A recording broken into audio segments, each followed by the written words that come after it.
this video, we're going to be looking at relative atomic mass, and we're going to be looking at how the relative atomic mass of an element can be determined by mass spectrometry.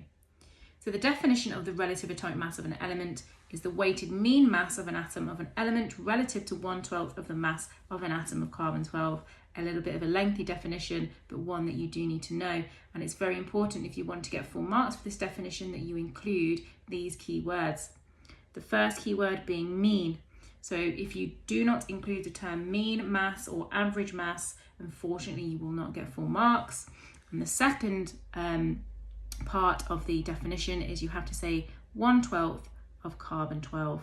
So make sure you are including those in your definition. So why is carbon-12 referred to in the definition? Well, carbon-12 is used as the standard isotope to which all atomic masses are based upon. So all the atomic masses of all the other elements are compared to carbon-12. And we know that carbon-12 isotope is defined as exactly 12 atomic units. So the weighted mean mass, how do we calculate it? Well, it takes into account two things. It takes into account the percentage abundance of each isotope of the element. Percentage abundance basically just means how many or how much. So how many of those atoms of that isotope exist. And the second thing that's taken into account then is the relative isotopic mass of each of the isotopes. So the mass of each of the isotopes. Another definition that you need to be aware of is the relative isotopic mass, which is the mass of an isotope relative to the mass of an atom of carbon-12. Now we will look at how we determine the relative atomic mass using something called a mass spectrometer. So this is a very simplified diagram of a mass spectrometer, and there are several stages in this that you need to be aware of. And the first stage is the sample is vaporized. The mass spectrometer will not work with solids or liquids, so the sample has to be vaporized into a gas. After the sample is inserted into the mass spectrometer as a gas, the sample is then ionized.